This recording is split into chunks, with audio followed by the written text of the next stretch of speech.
కథ పేరు డేంజరస్ హౌస్లో కొత్త స్నేహితుడు అనగనగా ఒక అందమైన ఊరు.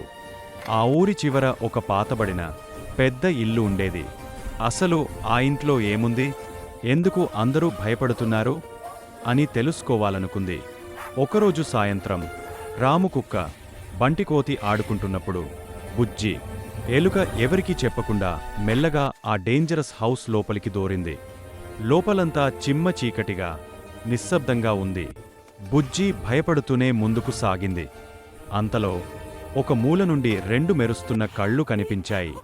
మ్యావ్ మ్యావ్ అని గంభీరమైన శబ్దం వినిపించింది. అది కిట్టి అనే ఒక పెద్ద పిల్లి.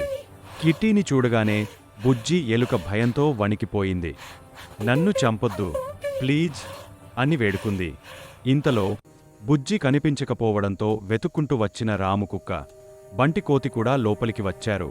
పిల్లిని చూడగానే రాము గట్టిగా మొరిగా బంటికోతి పిల్లిని బెదిరించడానికి ఒక కర్ర పట్టుకుంది. కిటికీలోంచి చిన్ని చిలుక కూడా చూస్తోంది.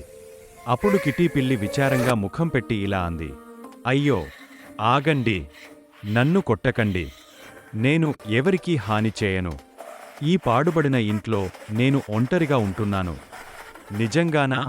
నువ్వు మాతో స్నేహం చేస్తావా అని బుజ్జి అడిగింది. అవును, నాకు మీ అందరితో ఆడుకోవాలని ఉంది అంది కిట్టి ఉత్సాహంగా. అంతే. ఆ రోజు నుంచి ఎలుక, కుక్క, కోతి, చిలుక ఆ పిల్లితో స్నేహం చేశాయి.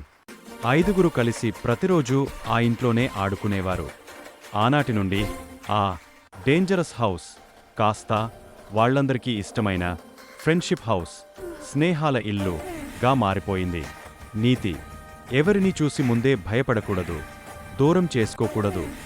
మాట్లాడితే నీ చూసి ముందే భయపడకూడదు, దూరం చేసుకోకూడదు. మాట్లాడితే